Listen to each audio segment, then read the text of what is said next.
Welcome back, everybody. I hope you're having a great week. As usual, we'll get to a few questions first, and then we'll get right into today's lesson. Ryan says that I mentioned that some witches will continue to cycle through the weeks of the first 4 bodies again and again. What do you think of alternatives to that, which would still maintain the balance and care of these 4 bodies? All right, so the way I answer that is that you just don't want to pile a whole lot of workload on yourself every day. Make sure that you can maintain, 20 minutes is all you should really require of yourself. If you want to do that more than that every day, fine, but don't require more than 20, maybe 30 minutes a day of regular practice. When I say cycling through the pyramid, what I mean is just that you can, if you notice that there's 1 or 2 or even 3 sides of the pyramid that are less strong than another, let's say that your fire body or your air body or whatever doesn't seem as strong as the other sides of your pyramid, then you may want to cycle through those weeks again just to keep everything in balance. The name of the game here, as always, is balance, and we want to try to maintain or at least obtain as much balance as we possibly can. Hopefully that answers your question. It's a good question too. Let's see. Galen says, I was working on the elements meditation, and in the middle of the water part, I ran into this really annoying block. I can't go below the surface. I've always considered myself a water person, but my hands get clammy when I'm looking down into the water and seeing how deep it is. Even in the meditation, I'm overwhelmed by the fear of sinking and not being able to swim back to the surface. I don't know if it's some past life issue or what, because I've never had a bad encounter with water in this lifetime. Okay, that's a good question. This is very common, by the way, Galen. It's not uncommon. It's very normal to be afraid of drowning. That's a basic human instinct is to be afraid of deep water, because that's, it's basic to our self-preservation. What you may want to do is, if you're having a hard time with a meditation, is you may want to, if you're having a hard time, you may want to actually go back to it after you've done your 5 weeks of building your power base, and then try again and see if that in itself didn't ease that for you. Another thing you might want to do is just to keep reminding yourself, both before going into and during the meditation, that this is mental, and that it will be easy to breathe underwater, and that you're perfectly safe, and that you can think yourself back out of the water at any time. You might want to keep reminding yourself that we are not dealing with physical water, we are dealing with etheric water in these meditations, and that might help you. Don't worry too much about it. If it's still hard for you to do it, I would just omit that meditation for the time being and try going back to it here and there. But there's so many other things you can do. I wouldn't really worry about working through your deepest fears regarding water, because that's not what the whole idea of that elemental meditation is for. So I hope that helps you a little bit. Let's see. Let's pull up another question here. I had a question about the spirit body. Okay, this is from Ryan. Hi, Ariel. I have a question. I've been feeling a pain in my third eye while doing the Rainbow Power meditation. It helps to not hold my breath, but I can still feel it. While grounding and centering, I feel everything as expected in my aura except for the energy shooting out of the top of my head. Grounding and centering does not cause me any pain. It makes me wonder if there's some sort of energy blockage at my third eye. I can feel the crown center during the Rainbow Power meditation, though. Do you have any ideas on what might be happening or what to do? Okay, that's a good question. It's not uncommon, and I go over the stuff on the forum, but I'm just reiterating it here on the podcast for those of you who are maybe not on the forum or didn't read these posts. It's not uncommon when working with these energy centers to feel a pressure at the third eye, but pain is never desirable. We never want to feel pain. That's not the idea of this. Pain or strain is not good practice. So What I would recommend is always, as with everything, go for the most mundane possible thing first. You may have like a sinus infection, you may be having hay fever, you may not have been getting enough rest, you may not be well hydrated enough, you may be coming down with something. Those kinds of things. Make sure that that the mundane aspects of your world are taken care of first.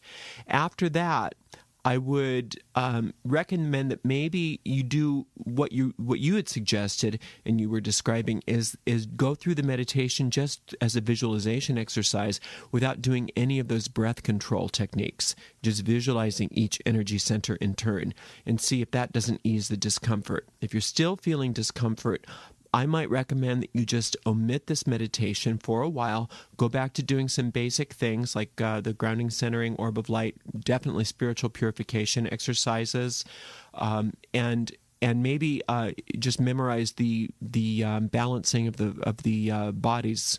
The spirit body, the fire body, the water body, air body. Memorize that first part of the meditation and run that for a while without actually running energy through the centers of your body. And then come back to it and see if that doesn't fix it for you. If not, as always, just get a hold of us and we will troubleshoot our way through this. I know we can. All right. Let's see if there's something else in here. I think that takes care of a lot of the main questions. If I've forgotten one of your questions, please let me know, and I will get right to it.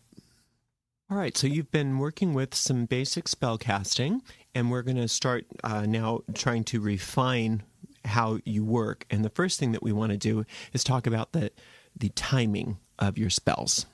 All right, and all of the a lot of the support material that we're talking about here will be found in the support material that you can find on our forum. And again, that forum is thedcw.999.org. Okay, so today we're going to talk about, like I said, timing. And before we go into any specifics about this, I want to just understand why we deal with timing. Just like as a farmer would never attempt to plant out of season, so it is with spell casting. Now, need always supersedes everything. If you need something, if something is important and it needs to be taken care of, don't worry about the phase of the moon or the day of the week. Just go for it. Just like we, just in your the very first spells, we didn't even think about timing. So you can get around it, but to fine tune it, it's better to go with the magical tides that are always present. All right, so first of all, let's talk about the moon. In order to locate the positions of the moon and other planets, I advise that you purchase an astrological calendar, such as you can find published by Llewellyn or Jim Maynard, I think still has one. And I think the Witch's Almanac has that also in it. I haven't been reading that for the past few years, but I'm pretty sure it does as well. So the moon, just like the sun and the planets in our solar system, appears to rise in the east and set in the west.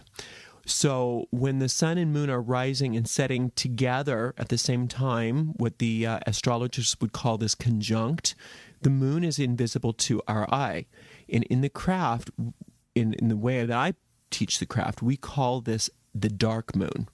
Now, to astrologers and astronomers, they call this the new moon, and a lot of witches call this the new moon, but we call it here the dark moon. This may sound confusing at first, but you'll get used to it, don't worry. What we call the new moon is actually a couple days after the dark moon, when the moon appears as a visible tiny crescent setting in the west just after the sun is setting. So usually about 2 to 3 days after the dark moon, you can see a visible crescent moon, and that's what we call the new moon. The moon rises about 58 minutes later every night than the previous night. So this means that approximately 1 week after that dark moon, the moon will be directly overhead as the sun is setting, appearing as a half moon rounded on the right. So this is completing what we would call the first quarter of the moon, from dark to that half moon above the sky. Okay, and about a week after this half moon, 2 weeks, this is going to be 2 weeks after the dark moon, the moon will be rising right as the sun is setting. At this phase, the sunlight is reflected completely off the face of the moon, and it appears as a full moon in the sky. And we call it the full moon. So the full moon would complete the second quarter of the moon. So the first quarter is from dark to that first half moon, about a week. And about a week after that, the moon is full. And so that's the second quarter, from that first half moon to the full moon. All right, so that's the first half of the entire lunar cycle, is those 2 quarters. This entire 2-week phase from dark moon to full moon is known as the waxing moon. And this is called the waxing moon because of the fact that the moon appears to increase or wax in size, waxing from dark to light. So, as always, like we've said, the moon rises about 58 minutes later every night.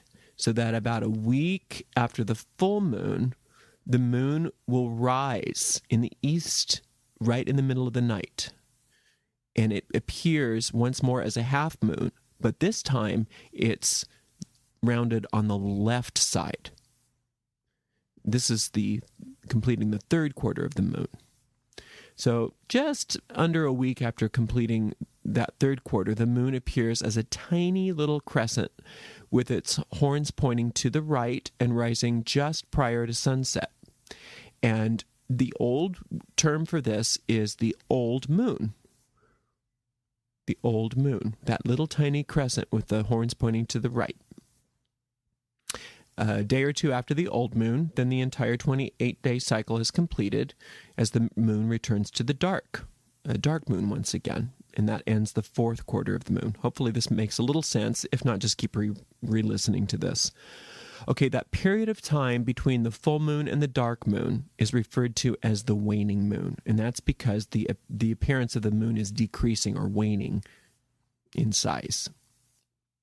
All right, so just understanding the moon cycle will start to give you an insight into our monthly witches cycle. Now, women are very intimately aware of the lunar cycle, but men are as well, especially men who perform magic. So men and women both need to be intimately connected to this lunar cycle because this is how we will be working our magic. Okay, so before we get into too much of that, let's just go over some basic steps to timing your spells. There's a series of steps that I would recommend that a person take to determine the perfect time to cast your spell. The first most important one is the phase of the moon. And we'll talk about that in a minute. The second step would be called the day of the week. And that's something else that we're going to talk about in a minute. The third most important thing after that, and these are in order of importance. The most important thing is moon phase. Second most important thing after that would be the day of the week. After that would be the time of day, or the planetary hour. And then after that, you could even go into looking at the sign of the moon if you wanted to get really technical. And after that, you might even look at other astrological considerations, such as aspects between planets and things like that. But mostly, those first two, well, the first thing, the moon phase, is the primary importance.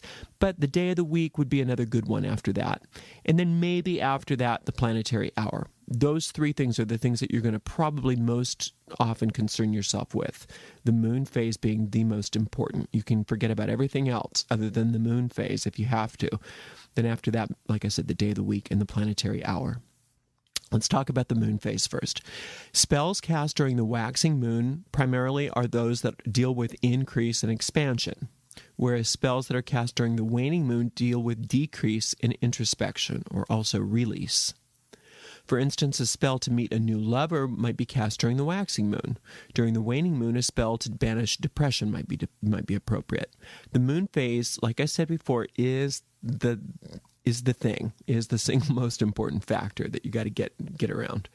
Okay, so if you wanted to divide it in looking at the moon phases in the quarters, the first quarter you might do brand new projects, germinations, new beginnings, that kind of thing. Second quarter, growth, cultivation, achievement, completion.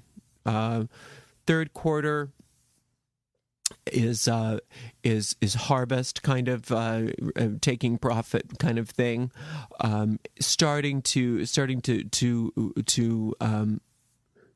weed out old ideas. The fourth quarter, definitely weeding out old ideas, pulling away, releasing, reflecting, banishing. Okay, the new moon is always about new beginnings. The full moon is always about full power of completion, and the full moon is your most powerful day to do spell work. The dark moon is the second most powerful day to do things. The new moon is the third most powerful day to do things, and the old moon would be the fourth most powerful day to do things. So the new moon, like I said, the visible crescent would be new beginnings. The full moon would be completion. The old moon would definitely be banishing and cutting away of unwanted situations. The dark moon would be total release and purge. Okay? So hopefully that makes a little sense. The next thing you might want to deal with is the day of the week. And the days of the week, like I said, are listed in the supplement, but we'll go through them real quick. Sunday is sacred to the sun, and that deals with solar kinds of operation. Faith, money, fame, friendships, authority, protection, generosity, ambitions, health, masculine. It's the sun. Its colors are gold, white, and yellow. Monday, the moon, has to deal with the home, peace, children, psychic development, pregnancy, protection, emotions. This is all in your, you don't have to take notes. This is all in your handout. Increase and decrease, healing, nourishment, and it's feminine. Its colors are white, silver, black, and blue. Tuesday is Mars, deals with courage, energy, willpower, drive, ambition, war, sex, revenge, enterprise, fast results, overcoming enemies and overcoming inner enemies as well. Its colors are red, orange, and crimson. Wednesday, Mercury, deals with business, the mind, divination, influence, mental energy, tests, studies, schooling, short trips, communication, gambling, and luck. It uncovers theft, finds lost articles. Its colors are yellow, violet, and silver. Thursday is sacred to Jupiter, deals with expansion, honor, wealth, position, legal matters, real estate, and that's another one it's actually more important than Mercury for gambling and good luck. It also is for making investments and businesses grow, so it's for growth. Its colors are purple, royal blue, and gold. Friday deals with Venus, has to do with beauty, love, romance, friendship, creativity, art, poetry, dance, music, friendship, marriage, attraction, harmony, joy, all that kind of stuff. Its colors are green, pink, and coral. Saturday is sacred to Saturn, and it deals with the occult and business, foundation, karma, lessons, secrets, reversing's, bindings, separations, caution, prudence, discipline, debt, systems, endurance, justice. And its colors are black, brown, and gray. So when you do your spell, you want to figure out which day of the week or which planet is you're working with on that spell. For instance, if you're doing a money spell, it would probably either be with Jupiter or with the sun, depending on how you were, what your money was all about. If you needed expanding something that was already there, then you'd want to use Jupiter. But if you needed new money, you'd probably want to go with the sun. If you needed to do a house blessing, you'd probably want to do it on a Monday. If you needed quick energy, you'd probably do that on a Tuesday. If you needed to get better grades, you'd probably want to do that on a Wednesday, etc., etc., etc. My recommendation to getting used to all of this stuff is to take 1 or more weeks and do a planet week. And what you would do is you would take a whole week, and each day you would wear the colors of that planet. You would meditate on that planet in your morning meditation and understand what that planet is. You might want to find what the glyphs for each of those planets are. Those are very readily available online, and use that as sort of like an object of meditation. You may even want to use some of the essential oils as perfumes that are sacred to those planets.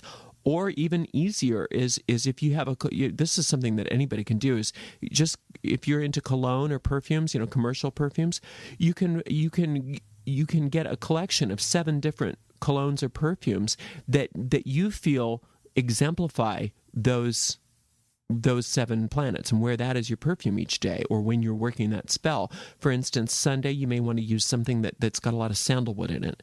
Monday, something that's got a lot of, maybe a lot of fruit smells or a lot of, watery kind of smells. Tuesday, something really spicy. Wednesday, something that's got obvious lavender in it.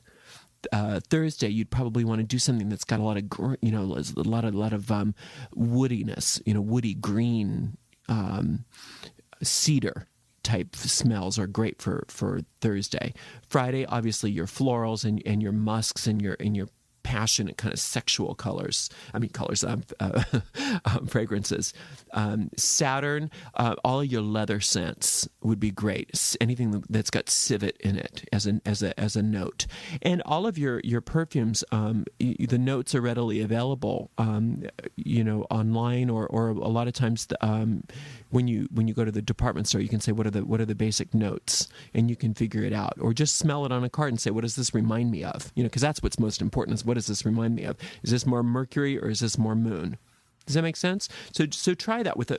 Wear those colors one day a week. Where like on a Sunday, wear the golds and all of that. The Monday, wear the silvers and the whites and the grays. On a Tuesday, wear the reds and the oranges and the crimsons. On a Wednesday, wear the yellows and the silver and the violet. Thursday, wear your blues, et cetera, et cetera, et cetera. And then and do the right kind of perfume if you have it. Don't worry about it.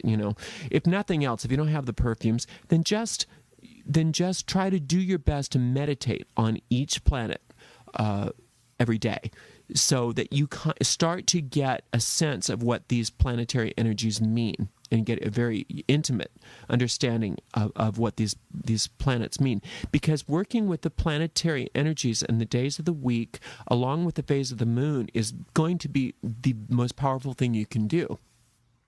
Now, the next thing you can do is look at the planetary hour. Now, on the website, on the forum, I have a link to some wonderful websites that do the calculations of the planetary hours for you, which is much easier than having to go through these calculations yourself. But what you can do is remember that when you start a spell is what's important. So let's say you're doing like a 3-day spell. If it's for increase in business, as long as you start it on a Thursday, then it's going to continue having the energy of Jupiter, even though you're doing it for 2 more days after that. What you can do with the planetary hour is you can really make it a Jupiter spell if you did it on a Thursday in a Jupiter hour. Or if you wanted to have a Jupiter-Sun combination, you could do it on a Thursday, which would be the primary planetary energy, and you could do it on a Sun hour so that you could also have the solar influence in your spell. And then, of course, obviously, when you're working these spells, you want to, and we're going to talk more about the trappings and the candles and all that stuff later. But when you use things like herbs and gems and oils and powders and candles, you'd want to incorporate both Jupiter and solar influences in how you work your spell. Hopefully that makes some sense. So have some fun with this. Just get used to the phases of the moon. Become very in tune with where the moon is. And second, become very in tune with what the day of the week is and what that means to you, what that planet represents. And do everything that you can to evoke that sense of what those energies are, by using the right colors and the right perfumes. Like I said, drawing the glyphs, drawing the little symbols and meditating on those and the keywords and things like that, just really become very in tune with each one of these things, the moon phases and the planetary days of the week. After that, you can also, if you want to, look at what the moon sign is. And that can be very helpful as well, and in the supplement I give you some background on what each of the moon signs can mean. And again, the moon sign is something that you do after everything else. It's not that it's not important; it's just not as important as the phase of the moon and the days of the week and the planetary hour. All right. So hopefully that is interesting. This is something for you to start to incorporate in your spellcasting, but also just in your daily practice to get used to, if you don't already, following what these cycles are, following the lunar cycle and following the weekly planetary cycle, and we will get into the solar cycle a little bit later. I hope you have a wonderful week. As always, it is a pleasure to spend time with you. Love and many blessings.